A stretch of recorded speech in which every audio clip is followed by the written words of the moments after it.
Bonjour, bonjour, bienvenue sur les oracles de Sandrine, j'espère que vous allez tous très bien. C'est parti, on va aller voir si on peut aimer deux personnes à la fois en conscience. Donc c'est peut-être votre cas, vous êtes peut-être amoureuse de deux personnes, je parle comme si vous étiez une femme et qu'en face c'était des hommes, un homme ou une femme, à vous d'adapter. Moi je vais parler comme si c'était deux hommes et que vous étiez une femme, à vous d'adapter mes propos.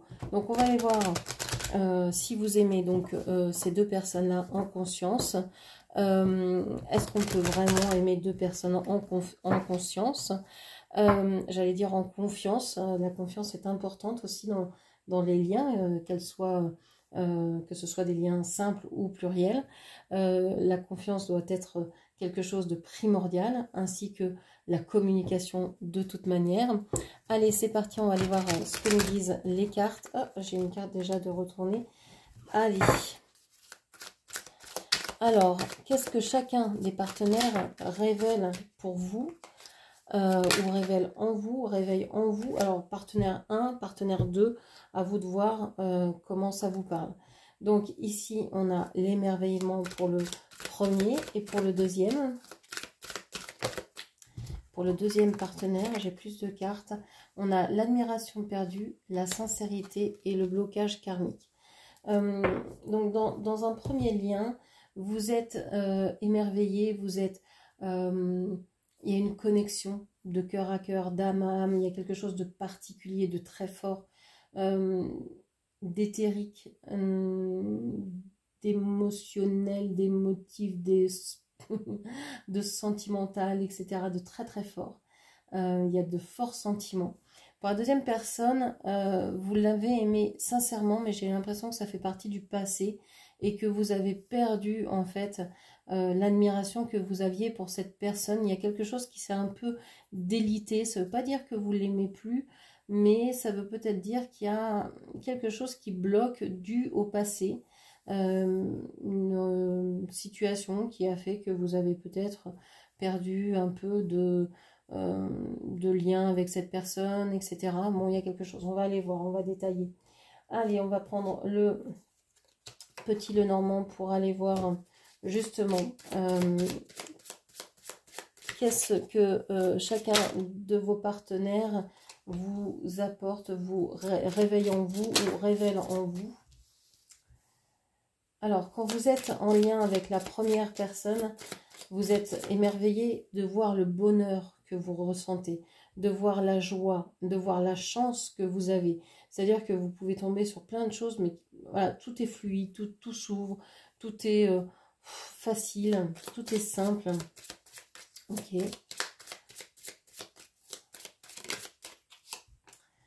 On vous parle ici de l'étoile à l'envers. Vous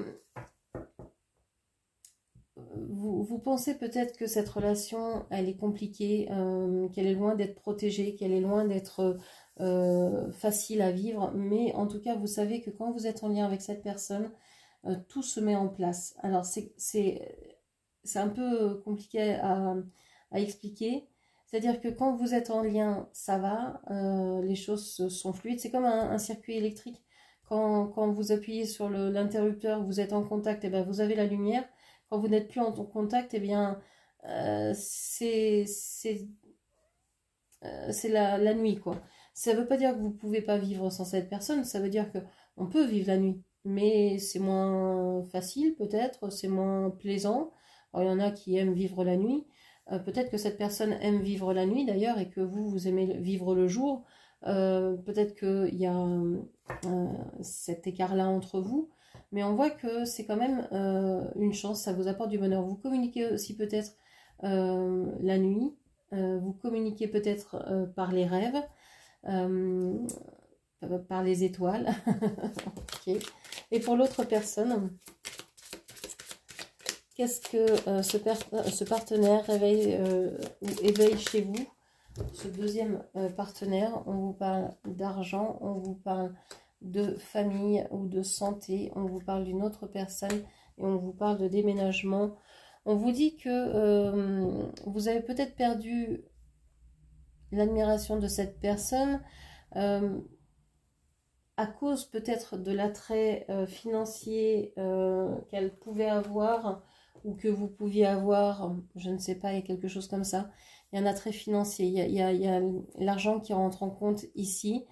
Il y a aussi le regard de cette personne vers quelqu'un d'autre, vers une autre personne. Peut-être que cette votre deuxième autre est peut-être en lien avec une autre personne qui habite loin. Peut-être qu'elle a voulu lui rendre visite, déménager. Peut-être que cette personne était malade. Peut-être que cette personne a besoin de son soutien parce que elle se sent pas bien, etc. Et qu'elle a dû lui apporter des ressources supplémentaires.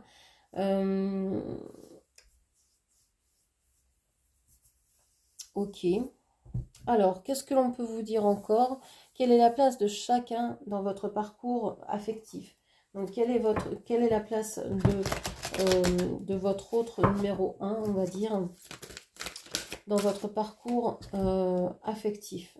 On voit que cette personne, elle vous aide à pardonner, à accorder du pardon à soit à vous, soit à la situation, soit à la relation, à débloquer aussi certains blocages transgénérationnels, certaines mémoires transgénérationnelles, à pardonner ce qui s'est passé dans le passé, à peut-être éviter, elle met peut-être en lumière des blocages et des schémas répétitifs que vous pouvez répéter depuis plusieurs vies ou qui se répètent dans votre famille. C'est peut-être quelqu'un qui vient mettre la lumière sur ce lien-là, sur ces situations-là. Ok. Et l'autre personne, la personne numéro 2, quelle est sa place dans votre parcours affectif ? Quelle est sa place dans votre parcours affectif? On a le conflit intérieur. Ben oui, vous êtes, enfin, vous pouvez être tiraillé vers deux personnes, peut-être que cette personne, elle a été, je sais pas, vous admiriez cette personne a peut-être été malade, a peut-être eu quelque chose, un changement. Un changement complet dans son physique, dans son corps, etc. Et donc vous êtes partagé, il y a quelque chose comme ça.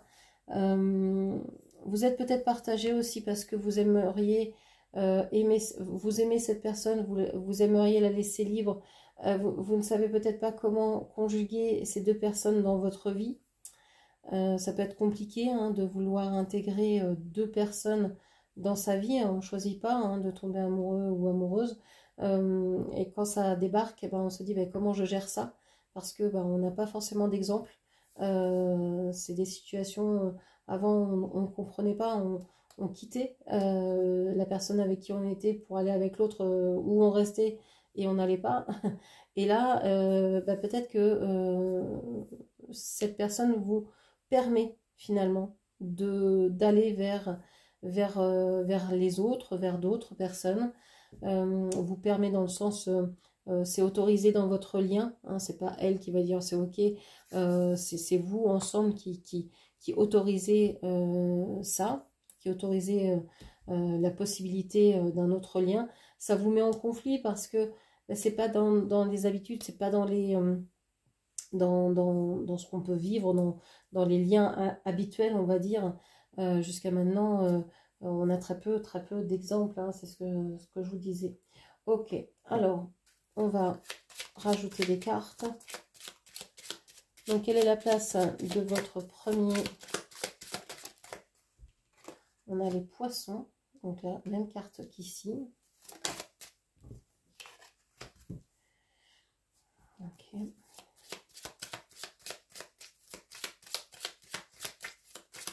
Alors, il y a peut-être ici quelqu'un du signe du poisson.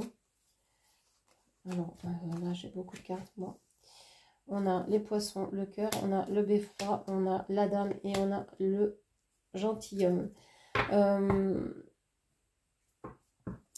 Ici, en fait, ce qui bloque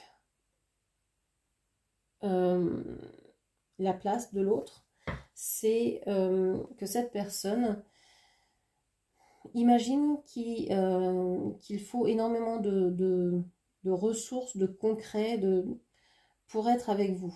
Il y a peut-être aussi quelque chose en lien avec la justice, le juridique.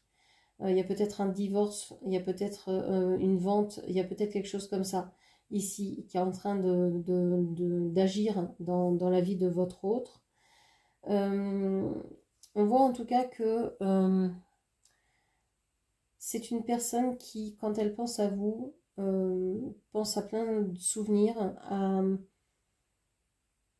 à beaucoup de matière, on va dire, affective pour vous.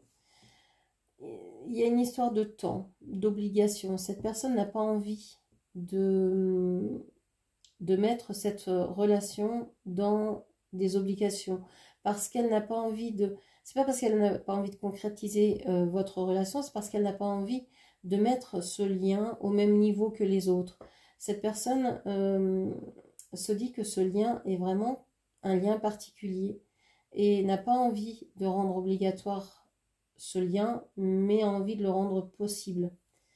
Je ne sais pas si je me fais très bien comprendre, mais... et puis il y a des choses à pardonner du passé. Vous avez peut-être eu des relations par le passé ensemble. Vous avez répété des schémas plusieurs fois qui n'ont jamais fonctionné.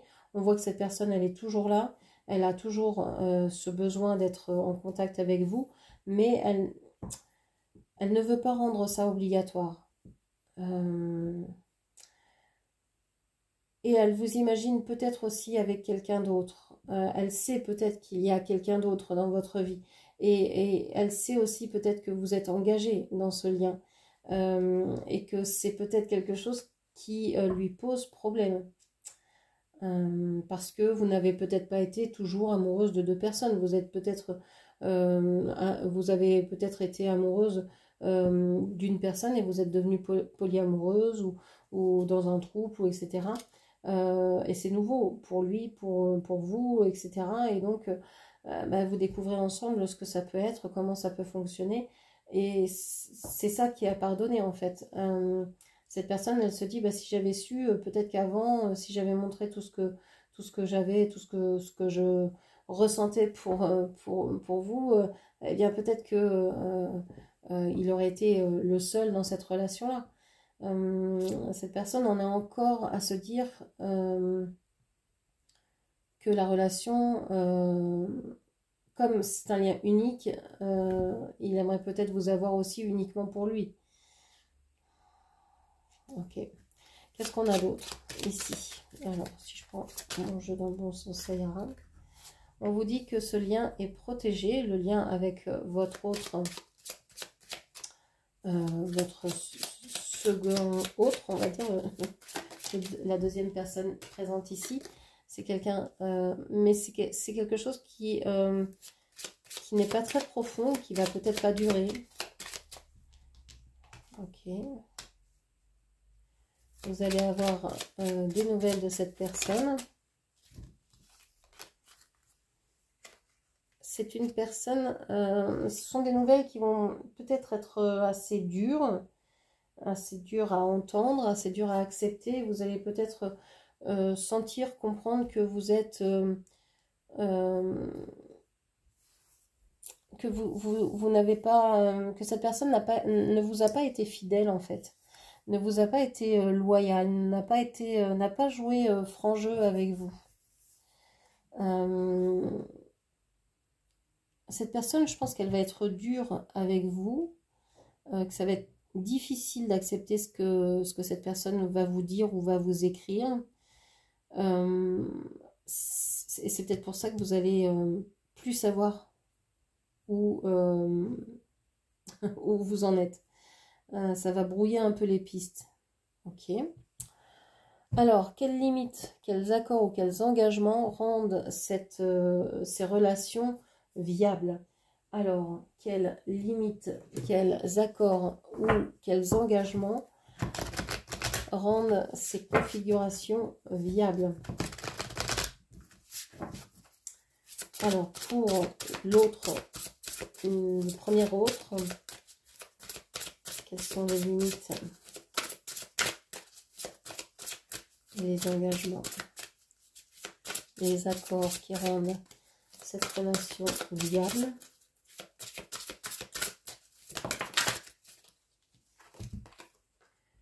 On vous parle ici de chakra racine, on vous parle de soins.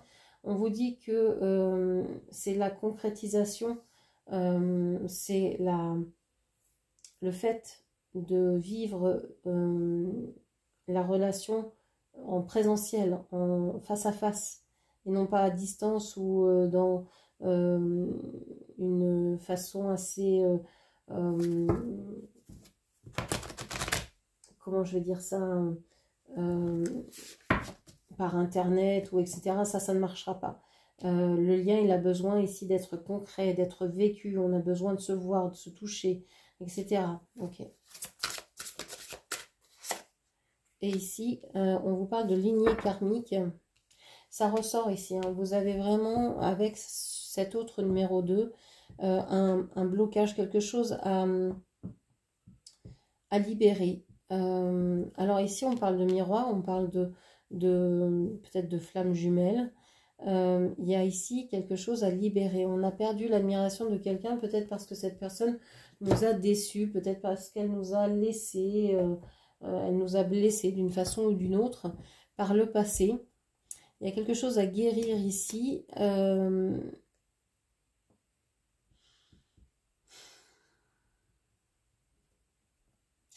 J'ai l'impression que dans cette relation-là, vous souffrez, vous vous faites mal, que vous avez envie d'être fidèle à vous et à l'autre, mais que vous n'y arrivez pas, que la communication peut être très dure. Un coup, elle est excellente, un coup, il n'y en a plus.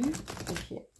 Alors, on revient. Quelles sont les limites, les accords, les engagements qui rendent cette relation viable, possible, réalisable?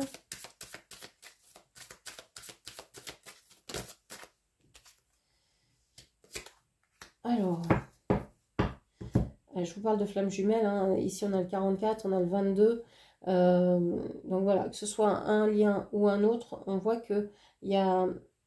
Eh oui, vous vous dites peut-être que vous avez perdu dans ce premier lien l'amour de cette personne parce que celle-ci est votre flamme jumelle et votre autre, dans le sens où c'est vraiment un lien particulier, très fort, qui vous rend heureuse, etc. Ici, c'est peut-être plus du côté matériel. Vous aimez cette personne, mais c'est peut-être parce que pour le lien que vous avez avec cette personne au niveau matériel, concret, ce que vous avez fait ensemble, ce que vous avez réalisé. Ok. Ici, donc, les limites que l'on vous dit, les limites, les accords, les engagements que l'on vous dit, c'est vraiment de regarder et de dire clairement ce que vous voulez, quels sont vos besoins, quels sont vos besoins de liberté, d'autonomie, parce que ça fait partie aussi de la relation. On n'a pas envie toujours d'être ensemble ou d'être avec une personne, on a aussi besoin d'être seul, de se construire, de savoir qui l'on est. Donc ici, je pense qu'il va vraiment falloir mettre sur papier ces choses-là. Dire, bah voilà, moi je veux telle chose, moi j'ai ce besoin-là, j'ai cette envie-là, et je veux être libre de pouvoir sortir, de pouvoir voir qui je veux, etc. etc. Et on vous dit que c'est à vous de dire ce qu'il en est. C'est-à-dire que c'est à vous de proposer ça, de dire clairement les choses et de les appliquer. Ça va être de votre initiative. Ok. Et pour l'autre numéro 2, alors je suis désolée, hein, numéro 1, numéro 2, c'est pas très glamour, mais voilà, vous comprenez ce que je veux dire. Hein. Vous avez ces deux colonnes, donc c'est assez clair. Donc pour votre autre, on a le renard.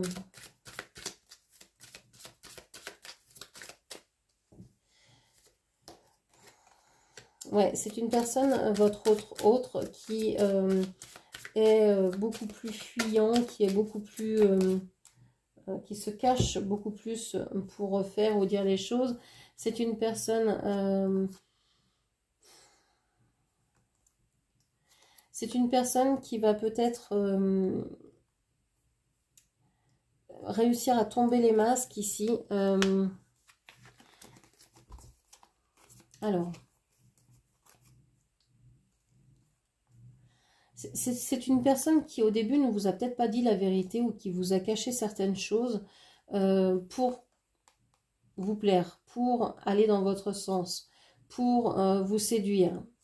Et puis, on voit que les dés ont tourné, quoi. Et qui ça a apporté dans la situation, dans la relation, dans le lien, quelque chose de conflictuel, de difficile à dépasser. Comment faire confiance à quelqu'un qui ne vous a pas dit la vérité ou qui ne vous a pas dit toute la vérité.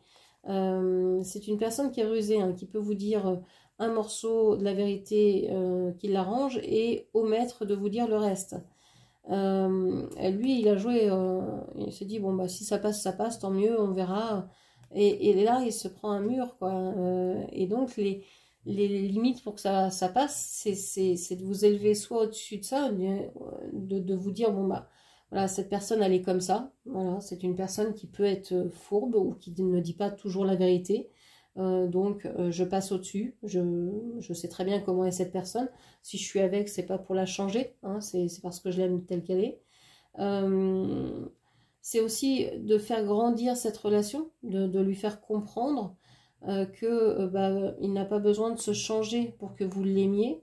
De vraiment lui dire que vous l'aimez inconditionnellement et que c'est pas la peine de raconter des histoires, de vouloir se faire passer pour telle ou telle personne parce que ça ne sert à rien, ça lui retombera toujours dessus et que vous préférez la vérité que le mensonge, vous préférez la personne qu'il est plutôt que le bonimenteur qu'il peut être. Donc vous êtes en train de lui montrer en fait qu'il peut être accepté dans ce lien pleinement avec toutes ses qualités mais aussi tous ses défauts.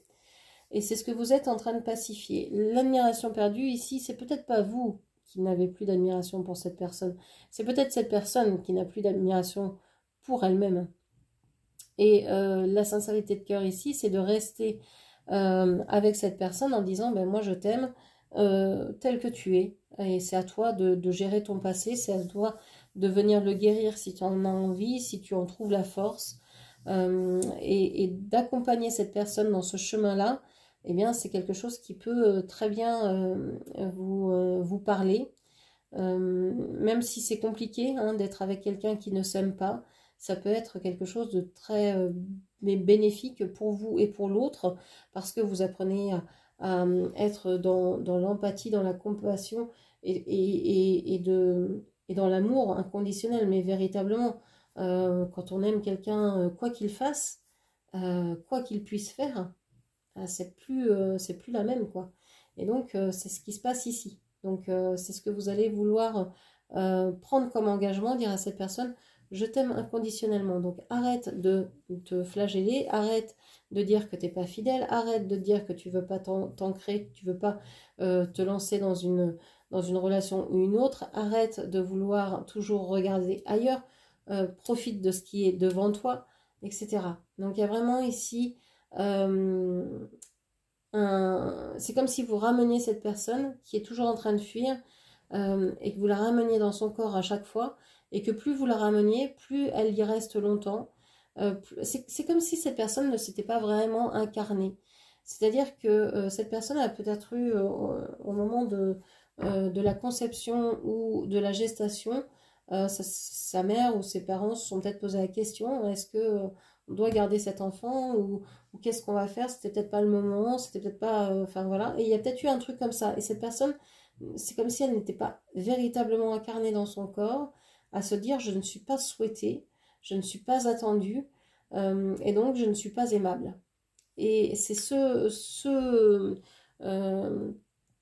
biais-là qui est à déconstruire en fait.